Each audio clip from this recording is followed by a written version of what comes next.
दूजी बात, जब आ बात मैं सुनी मैंने बड़ो दुख होयो कि बेर कोई इन्हें सबक सिखा दियो। अरे भाइयों थे तो के सबक सिखायो, एक भ्रष्ट अधिकारी की वजह ऐडी होगी। पर आप अफवाह फैलाते थे, हमें कहीं शर्म नहीं आई कि थालो पंप बिक गयो और थारी जमीनों बिक गई, हमें गोगना हो गयो और हमें जिन छूट गई। गोगना वो थे, मैं तो थारे विरोधियों के माथे यूं ही छाती माथे मूंग दड़ूला। सोचना पड़ेगा, एक बेईमान भ्रष्ट अधिकारी की वजह से उसने पूरी बायतू की जनता का दिल दुखाया है। भगवान उनको कभी माफ नहीं करेगा। उसने जिस दिन से यहां आया उस दिन से ही बेईमानियां शुरू कर दी।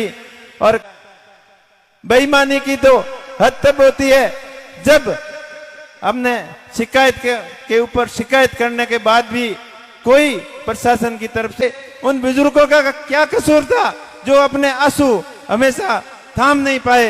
उन मेरे भाई आप लोगों को मैं यही कहना चाहता हूं कि आप भगवान के ऊपर भरोसा रखें और अपने खुद के ऊपर भरोसा रखें। आपका भाई इतना कमजोर नहीं है कि ये कितना भी दुख दे दे, लेकिन ये दुख सहन करने की भगवान के ने मेरे को क्षमता दी है। पर मेरे को दुख जरूर होता है उन बच्चों को। बड़ी संख्या में आए हो, मारे ऊपर जो आप भरोसो कियो है ना, जो भरोसो मैं हमेशा कायम राखूं, आपको भरोसो कभी टूटने नहीं दूं। 2.5 से 3 लाख का बजट इस संघर्ष के लिए छोड़ा है। इनके लिए जोरदार तालियों से सम्मान और अभिवादन कीजिएगा। माननीय उम्मीदवार राम जी के लिए और उनके विपक्षियों के लिए हरिवंश राय की वसन के 2 पंक्तियां कहना चाहूंगा कि तुम मुझको कब तक रोकोगे, कि तुम मुझको कब तक रोकोगे। मुट्ठी में कुछ सपने लेकर जेबों में भरकर आशाएं, अरमान यही कुछ कर जाएं, कुछ कर जाएं। सूरज सा तेज नहीं मुझ में, दीपक सा जलता देखोगे। सूरज सा तेज नहीं मुझ में, दीपक सा जलता देखोगे। अपनी हद रोशन करने से तुम मुझको कब तक रोकोगे, तुम मुझको कब तक रोकोगे। मैं उस माटी का वृक्ष नहीं जिसे नदियों ने सींचा है। बंजर माटी में रहकर मैंने मृत्यु से जीवन सींचा है। मैं पत्थर से लिखी इबारत हूं, शीशे से कब तक तोड़ोगे। मिटने वाला मैं नाम नहीं, तुम मुझको कब तक तोड़ोगे, तुम मुझको कब तक तोड़ोगे। मैं सागर से भी गहरा हूं, तुम कितने कंकड़ फेंकोगे। सुन सुनकर आगे बढ़ूंगा, तुम मुझको कब तक रोकोगे, तुम मुझको कब तक रोकोगे। झुक झुक कर सीधा खड़ा हुआ हूं, अब मुझे झुकने का शौक नहीं। अपने ही हाथों रसा स्वयं मैंने, तुमसे मिटने का खौफ नहीं, तुमसे मिटने का खौफ नहीं। तुम मुझको कब तक रोकोगे। सूरज सा तेज मुझ में, दीपक सा जलता देखोगे। अंत में कहना चाहूंगा कि रास्ता भी जानता हूं, चलना भी जानता हूं। मैं आग हूं तबीयत से, जलना भी जानता हूं। मुझे मौन न समझना ये विपक्षियों, मैं जो झट से पिघल जाऊंगा। मैं सूरज हूं, डूब कर भी निकलना जानता हूं। मैं सूरज हूं, डूब कर निकलना भी जानता हूं। ना थके हैं पैर कभी, न हिम्मत हारी है। हौसला है जिंदगी में कुछ कर दिखाने का, इसीलिए तो अभी सब्र जारी है, इसीलिए तो अभी सब्र जारी है। आपकी जोरदार तालियों के साथ में वो शख्सियत को आवाज देना चाहूंगा। बायतू के जन लाडले, जन हितैषी, आम जन की आवाज, उम्मीदों के उम्मीद, लोक लाडले, जन हितैषी माननीय उम्मीदवार राम जी बेनीवाल, जोरदार तालियों से सम्मान और अभिवादन कीजिएगा। उम्मीदवार राम बेनीवाल जिंदाबाद, उम्मीदवार राम बेनीवाल जिंदाबाद। उम्मीदवार राम जी आप संघर्ष करो, उम्मीदवार राम जी आप संघर्ष करो।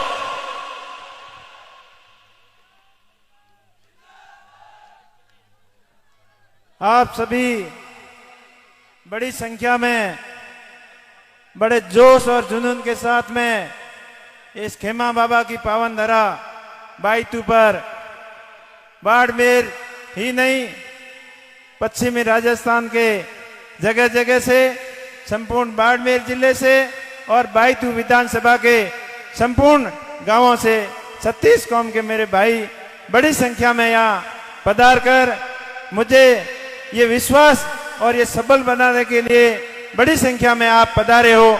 इस आप सभी का बहुत बहुत धन्यवाद, बहुत बहुत आभार।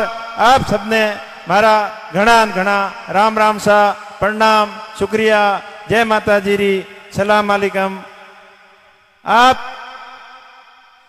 पिछले जब 3 तारीख को रिजल्ट आया था उस दिन से आज तक बड़े विचलित थे, बड़ी चिंता कर रहे थे और बार बार कई लोगों ने वहां आकर मुझे हौसला बंधाया, विश्वास दिलाया कि उमेश जी आप चिंता मत करो, हम सब आपके साथ में हैं।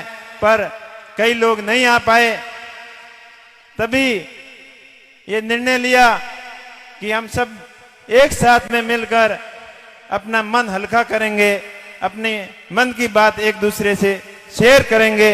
इसीलिए ये धन्यवाद सभा रखी गई। इस सभा में पधारे हुए समस्त मस्तातीन अतिथियों, मेरे संघर्ष के साथियों, आप सभी का सादर नमस्कार।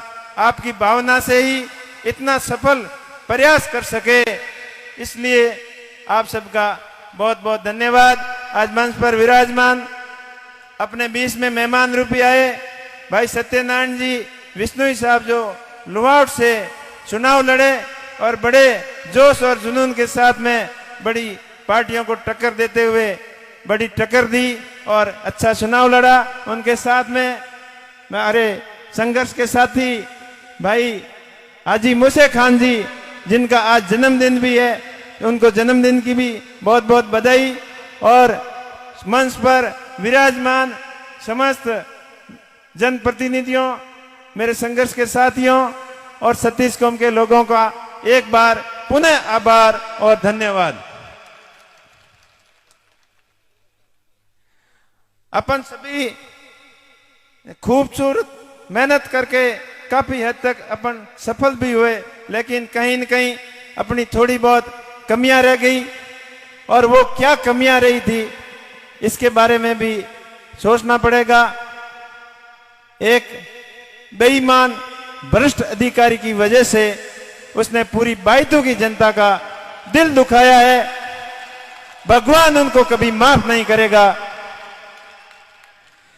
उसने जिस दिन से यहाँ आया उस दिन से ही बेईमानियां शुरू कर दी। और पता हमें इसलिए चला क्योंकि पंचायती राज चुनाव के अंदर इस अधिकारी ने हमें बहुत दुखी किया था। इस वजह से कई हमारे पंचायत समिति सदस्य, कई जिला परिषद सदस्य मात्र थोड़े मार्जिन से पीछे रह गए थे। कम से कम 12 पंचायत समिति सदस्य 100 से कम वोटों से हार गए थे इस बेईमान अफसर की वजह से। और मुझे भी हराने का खूब प्रयत्न किया, लेकिन आप लोगों ने भरपूर साथ दिया। और उस समय तो इसकी बातों में, बहकावों में, षड्यंत्र के जालसाजी में नहीं फंस सके, क्योंकि छोटा क्षेत्र था और सबने मिलकर पूरा कड़ा इनका मुकाबला किया। और जिस दिन ये दोबारा यहाँ आने की खबर सुनी, तब तक आचार संहिता भी लग चुकी थी और ट्रांसफर भी होना मुश्किल था। उस दिन से लगातार इसके ऊपर हम नजर तो रख रहे थे, लेकिन कुछ कर नहीं पाए। इसने खूब प्रयत्न किया। इसने अपने कर्मचारियों को, इसके अंदर काम करने वाले कर्मचारियों को, अधिकारियों को, सबको विवश कर दिया, मजबूर कर दिया कि एक कांग्रेस पार्टी के लिए आपको स्टार प्रचार बनकर काम करना है। इस तहत उसने बीएलओ की भी मीटिंगें ली, ग्राम सेवक की भी मीटिंगें ली और समस्त पटवारियों वगैरह जो भी सरकारी तंत्र था उसका पूरा दुरुपयोग किया। आदर्श आचार संहिता का भयंकर उल्लंघन भी किया और इसके अंदर प्रशासन ने भी हमारा पूरा साथ नहीं दिया। इसने मतदाता सूची के साथ में भी बड़ी छेड़छाड़ की, जिसके सबूत भी हमारे पास में है। कम से कम 5000 ऐसे लोग थे जो नए लोग थे, आरएलपी को वोट देना चाहते थे। उन लोगों का मतदाता सूची से नाम कटवाकर उन नकली नाम 5000 के करीब इसने जुड़वाए, जिनके माँ बाप का और एड्रेस का भी कोई पता नहीं है। ऐसे नाम मतदाता सूचियों के अंदर आए हैं, ये आप सबको पता है। बेईमानी की तो हद तक होती है जब हमने शिकायत के ऊपर शिकायत करने के बाद भी कोई प्रशासन की तरफ से सहयोग नहीं। इस भ्रष्ट अधिकारी के भ्रष्ट अधिकारी के खिलाफ जिला निर्वाचन अधिकारी को भी कई बार शिकायतें करने के बाद कोई एक्शन नहीं, और सबसे ज्यादा शिकायतें चुनाव प्रचार के अंदर हुई है तो वो बायतू के क्षेत्र की हुई है, जो एक टोल फ्री नंबर था जिसके ऊपर आपको वीडियो अपलोड वगैरह हुए थे। वो सबसे ज्यादा शिकायतें अगर कहीं हुई है पूरे राजस्थान में 200 क्षेत्र में, 200 विधानसभा क्षेत्र में सबसे ज्यादा बायतू की हुई, तब भी नहीं सुनी। और उसके बाद में ये षड्यंत्र के ऊपर षड्यंत्र रचता गया, और चाहे मतदाता केंद्रों के ऊपर हमने सतर्कता के हिसाब से कई जगह फोर्स लगाने की और वेब कैमरे के लगाने की भी बात कही, लेकिन इन्होंने षड्यंत्र के तहत आरएलपी और बीजेपी के जो मतदाता ज्यादा थे उन बूथों के ऊपर इनने कड़ाई से कैमरे भी लगवाए, और जिस बूथों पर हमने बोला उनके खिलाफ कोई एक्शन नहीं लिया, नहीं तो फोर्स लगाई एक्स्ट्रा और नहीं वेब कैमरे लगाए। तो इस तरीके से पूरा षड्यंत्र किया। और रह गई बात वृद्धजनों के लिए जो होम वोटिंग की प्लानिंग थी, इस बार चुनाव आयोग ने एक नया प्रयोग किया था, और चुनाव आयोग का सख्त निर्देश था कि इसको ट्रायल के रूप में कर रहे हैं, इसमें बदमाशी की संभावना बहुत ज्यादा है, तो आप कम वोटों को होम वोटिंग टेस्टिंग के रूप में करवाना।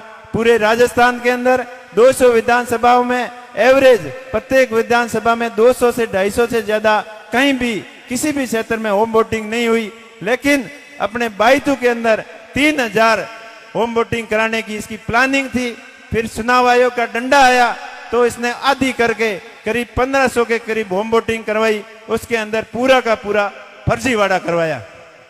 तभी तो आप लोगों ने मत पेटियों के अंदर तो मुझे जिता दिया, लेकिन इस षड्यंत्रकारियों ने, भ्रष्टाचारियों ने अपने साम दाम दंड भेद और अपनी कूटनीतिक चालों और धन बल के दुरुपयोग से जनता की भावना के साथ में जो कुठाराघात किया है, भगवान उनको कभी माफ नहीं करेगा। अरे उन बच्चों का क्या कसूर था जो 8 साल के बच्चे से लेकर 16 साल 17 साल के बच्चे रिजल्ट आने के बाद में रोए थे, खूब रोए थे। उन बुजुर्गों का क्या कसूर था जो अपने आंसू हमेशा थाम नहीं पाए? उन मेरे भाइयों का क्या कसूर था जो दिन रात मेहनत करने के बाद में भी अपनी मेहनत सफल नहीं कर पाए? मैं उन ऐसे भ्रष्ट अधिकारियों को और मेरे कुछ जानकार भाइयों को ये कहना चाहता हूं कि मैंने आपका ऐसा क्या बिगाड़ा ताकि तुमने अपने निजी स्वार्थ के लिए, अपने निजी हित के लिए लोगों के दिलों के साथ में कुठाराघात किया, और मेरे साथ में नहीं, पूरी बायतू की जनता के साथ में जो आपने किया वो जनता आपको कभी माफ नहीं करेगी। फिर भी आप लोगों को मैं यही कहना चाहता हूं कि आप भगवान के ऊपर भरोसा रखें और अपने खुद के ऊपर भरोसा रखें। आपका भाई इतना कमजोर नहीं है कि ये कितना भी दुख दे दे, लेकिन ये दुख सहन करने की भगवान के ने मेरे को क्षमता दी है। पर मेरे को दुख जरूर होता है उन बच्चों को, उन अपनों को रोते हुए देखकर अपने आप को रोक नहीं पाता हूं। भगवान उनको कभी माफ नहीं करेगा, ये मैं बार बार भगवान से यही प्रार्थना करता हूं। और उस भ्रष्ट अधिकारी की और जिन्होंने षड्यंत्र करके ये खेल रचा है उनको कभी माफ नहीं करेगी। आपका ऐसा हौसला हमेशा बना रहे, और मैं हमेशा आपके सुख दुख में हमेशा आपके साथ में खड़ा रहूंगा, ये आपको मैं विश्वास दिलाता हूं।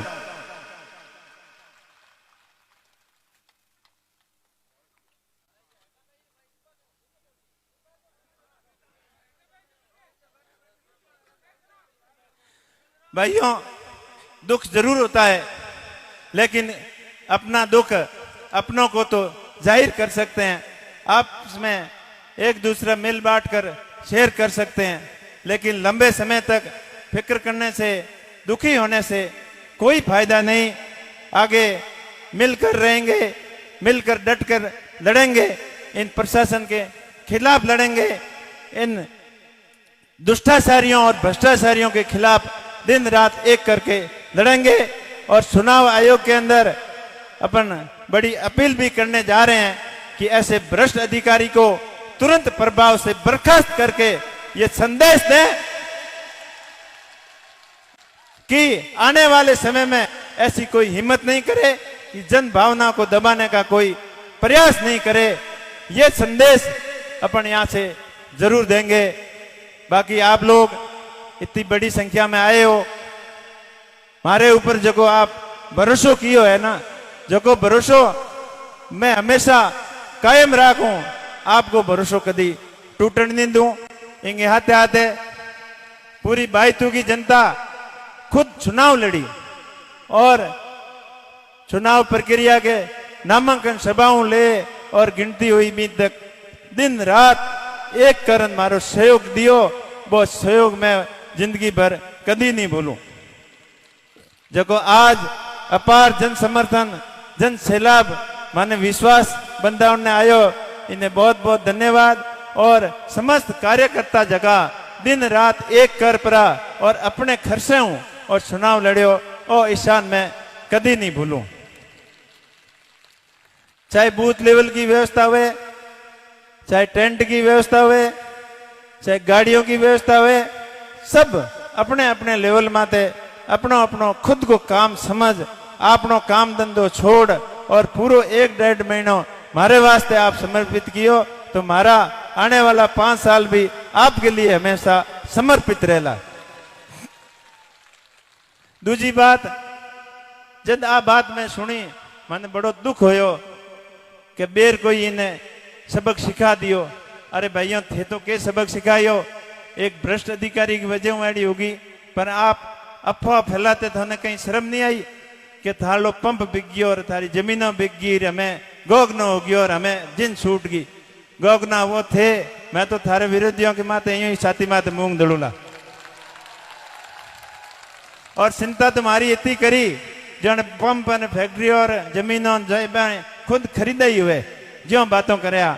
खैर, जो भी जड़ी होश है बड़ी बातों करता रही, जी तरीके हुई चुनाव जीतिया, बोने भी बधाई देऊं, क्योंकि अबार अपना विधायक तो बही रही और बोने भगवान सतबुद्धि दे। जके दिन खड़ी फसलों के मों जेसीबियों गाल गालन बायतू बढ़ाव्या, बे हड़कों ही अठे ही पड़ी है, बे विकास का काम भी एटी पड़ा है। आप लोगों कहीं कोई छानी नहीं है। और 1 महीने के मों ट्यूबवेल खोदन की मशीनों भी आई, हेडपंप वाली मशीनों भी आई और जेसीबियों खड़ी फसलों के मों फसलों खराब करन आपको विकास करने की इतनी इंतावली, तो आप सब लोग जानो कि हमें वो विकास को नहीं गयो। भगवान बन सतबुद्धि दे कि जगह काम हरू किया जगह टाइम माते पूरा करे और फालतू की नहीं परेशान नहीं करे।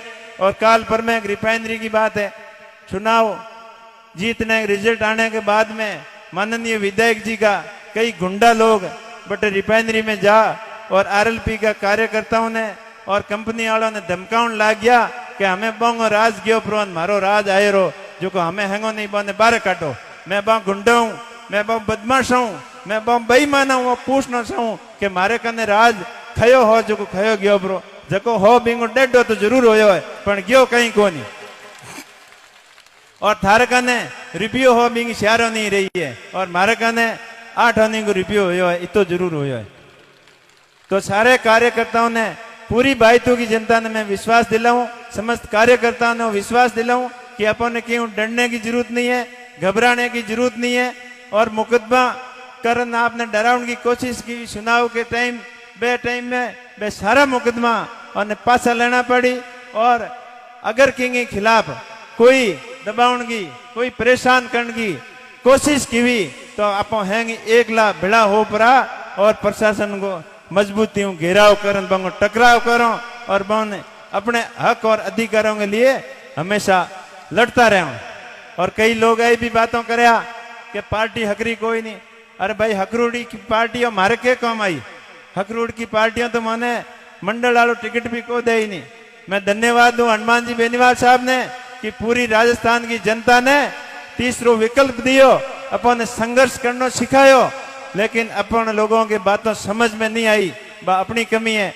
आगे हनुमान जी के करी, वे खुद समझदार है, इतनी पार्टी बनाई और बंगे हाथे आज भी 10 लाख ज्यादा लोग समर्थन दियो, तो वे भी कोई अच्छो निर्णय ले।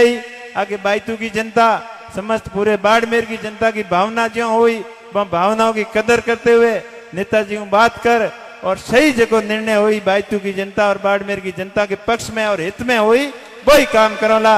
विरोधियों ने घणो ज्यादा उत्साहित होने की, उछल कूद करने की कोई जरूरत नहीं है, पर जनता की भावना को कदर करते हुए जो कुछ सही निर्णय हुई वही निर्णय नेताजी और हाथे बात कर और जो लाल टाइम में नेताजी निर्णय लियो बीजेपी के हाथे जाऊन को, क्योंकि बड़ा लोकसभा का चुनाव हुआ और बिंग बाद में अब एक विधानसभा का एकला लड़या, प्रयत्न कियो बदलाव करने को, लेकिन अपनो प्रयत्न असफल रहो। जागरूक जरूर किया, पर एक न एक दिन अपनी बात, नेताजी की बात जनता के समझ में जरूर आवेला।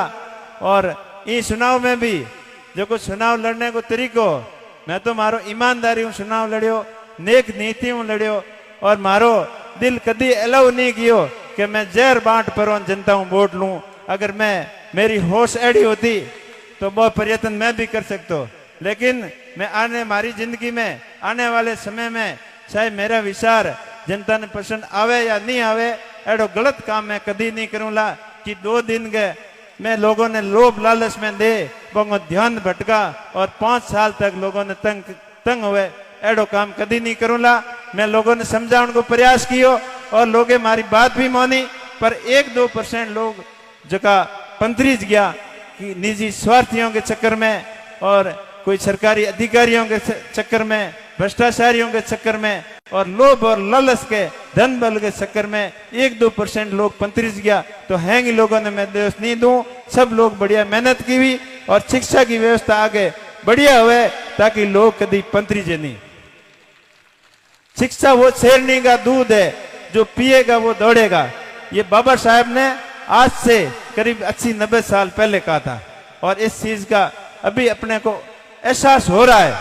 और धीरे जिस दिन पूरी बात समझ में आ जाएगी तभी अपन सही ढंग से अपने मत अधिकार का प्रयोग कर पाएंगे। कुछ लोग तो अपने आप ने घना समझदार समझे और कुछ लोग जका कम पढ़िया लिखा है, ज्यादा देश और दुनिया को ज्ञान नहीं रखे और बोने वे घना पढ़िया लिखुड़िया ज्यादा समझदार बोने भ्रमित कर दे, वो भ्रम भी निकलेला। आज लोगों ने समझ में नहीं आयो, आने वाले समय में आवेला, आने वाले काल के समय में आवेला, काल के समय में नहीं आवेला तो आने वाले 5-10 साल बाद में आवेला, पर एक न एक दिन लोगों ने मैं जागरूक करनी दम लूंगा। आज देख लो भाई तू की जनता खूब समर्थन दियो, पर जगह जगह क्षेत्र में थोड़ी बहुत शिक्षा की कमी ही और जगह आर्थिक रूप में पिछड़िया लोग वे लोग अंग लोभ और लालच में आए रहा। तो मारो प्रयत्न हमेशा जारी रही शिक्षा के माध्यमों और इस चुनाव के मां मारो लोग प्रत्यक्ष और अप्रत्यक्ष रूप में आर्थिक सहयोग कियो और अपनो व्यक्तिगत टाइम दियो, खूब मेहनत की भी बोंगे मेहनत को मेहनतानो मैं सवयो करन वापस लौटाऊंगा। इस चीज को आपने वादो करूं। आप जको मारो इस चुनाव के में सहयोग कियो, जितना रुपयों को सहयोग कियो बिंगो 1.5 गुना 2 गुना आने वाले 5 सालों के मोह और बिंगो पहला मैं शिक्षा के क्षेत्र के मोह वापिस आपने लौटा दूं। इस चीज को आपने वादो करूं। मैं आपने कहो भी हो कि भाई कमाई करनी तो मन आवे, लेकिन टाइम थोड़ो कम दीजिए बुने, वो हल लादूड़ो है, ऑटो लादूड़ो है, तो कोई चिंता की बात नहीं। आप मैंने थोड़े टाइम के लिए सहयोग किया है तो मैं आने वाले पूरे टाइम में आपको हमेशा सहयोग करूंगा और आपको इस तरीके ही हमारे ऊपर आशीर्वाद और विश्वास हमेशा बने रहे। इस चीज की आप हमेशा आशा रखूं, विश्वास रखूं। मैं आपको हूं, आपको रूला और आपको बननी 5 साल आपके बीच में रहे हो, आप मारो विश्वास रखियो। मैं आपके विश्वास के हाथे कभी धोखो नहीं करूंगा, आपने आगे बढ़ने को मौको जरूर दूंगा और मेरे नन्हे मुन्ने इन बच्चों की भावना को पूरा मैं कदर करूंगा। और आपने शिक्षा के रूप में, संस्कार के रूप में, व्यवहार के रूप में, बिजनेस के रूप में हर क्षेत्र में सकारात्मक सोच के हाथे आप लोगों के बीच में ही रहूंगा। हाँ, थोड़े टाइम के लिए आप लोगों के बीच में कभी टाइम कम दीजिए तो आप बुरो मत मानियो, क्योंकि काम धंधा भी सेट करना पड़ी। जिना गाड़ी बिना धंधे चलन वाली है को नहीं, पर आपको साथ कभी नहीं छोड़ूं, इस चीज को आपने विश्वास दें। आप इतनी बड़ी संख्या में लोग पधार्या, मन तो हो कि एसडीएम ऑफिस को घेराव करना है, पर आप लोगों की जो सलाह हो जो करो, आप लोग कहो तो एसडीएम को घेराव करो, और आप लोग कहो तो बड़ा अधिकारियों ने बुला पर अठे ही ज्ञापन दे दें, क्योंकि आपस में आपने परेशानी नहीं होनी चाहिए, कानून व्यवस्था भी नहीं बिगड़नी चाहिए, क्योंकि भाई हागी लोग पास हाका कर डूब जी नहीं। आज हूँ 5 साल पहला कहता कि आरएलपी वाला बदमाश है, और 5 साल आप इतना साइलेंट रहा, इतना ईमानदारी काम कियो कि बंगी बोलती बंद होगी। जगह अपन कहता नहीं कि डीजे लीवड़ा नाका करे, तो एक खुद ही बे डीजे ले नाका कर डूब गया, पर अपन तो ईमानदारी काम कियो। और ईमानदारी 1-2% लोगों को समझ में नहीं आई, तो आप सबने चिंता करने की जरूरत नहीं है। आज समझ में नहीं आई तो आने वाले समय में पूरी सब बातों माली समझ में आवेला। कई लोग क्यास लगावे, आगे क्या करो, आगे बाड़मेर की जनता और बायतू की जनता मिल बैठन जगो विचार करी, और नेताजी के हाथे बात कर, और जगह आदमी माने ई स्टेज तक लाया है, बिंगो एहसान कभी नहीं भूलो, बने विश्वास में ले बाड़मेर की जनता की भावना के अनुसार आगे को कदम भी उठाओ, ताकि अपन ने सफलता मिले। एक बार आप सबने बहुत बहुत पुनः धन्यवाद, और आप सभी बड़ी संख्या में पधारे हो, तो आपके खाने की भी व्यवस्था की हुई है। आप सब हमारे हाथ जोड़न विनती है कि आप एटा भोजन प्रसादी करनी पधारोला। आपने बहुत बहुत धन्यवाद। जय हिंद, जय भारत।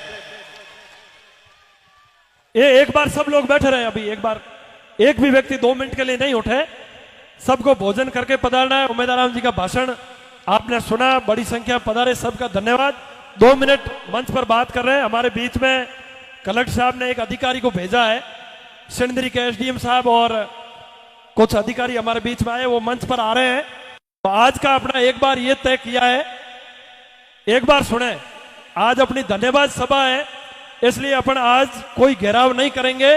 यहीं से अधिकारी यहाँ आ जाएंगे, उनको ज्ञापन दे देंगे, और 5-7 दिन के अंदर अगर कार्रवाई नहीं होती है तो फिर दोबारा अपने को जिला मुख्यालय पर क्या करना है वो वापिस आपको समाचार कर देंगे। आज का अपना कार्यक्रम मंच पर ही ज्ञापन देने का रहेगा, इसलिए जो अधिकारी पधारे उनसे अनुरोध रहेगा कि आप, और कोई भी ये जो अपने बीच में आज जो स्टाफ और अधिकारी है बहुत सारे बहुत अच्छे और अपने विश्वास पात्र लोग हैं, और जो एसडीएम साहब पधारे वो भी बहुत अच्छे व्यक्ति है। यहाँ का जो स्टाफ है वो भी सारे अच्छे लोग ही आज यहाँ आए, इसलिए सभी को आप बीच में से आने दें, और कोई भी अपने को अव्यवस्था नहीं करनी, या मंच से ज्ञापन दे देंगे, और उसके बाद आप लोग भोजन करके सभी पधारेंगे। सभी लोग एक बार व्यवस्थित हो जाएं और अधिकारियों को आने दें।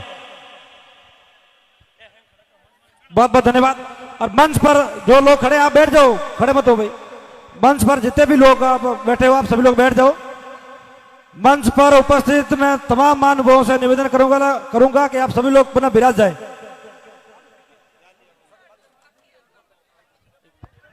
एक बार वो ज्ञापन देने के लिए लेने के लिए आ रहे थे, 2 मिनट बैठ जाए ना, आप खड़े होंगे तो फिर क्या सारे लोग, और कार्यकर्ता ध्यान दें, उनको व्यवस्थित रूप से लेके आ जाए। इसको गैलरी को बीच में से खाली कर दो, गैलरी को बीच में से खाली कर दो।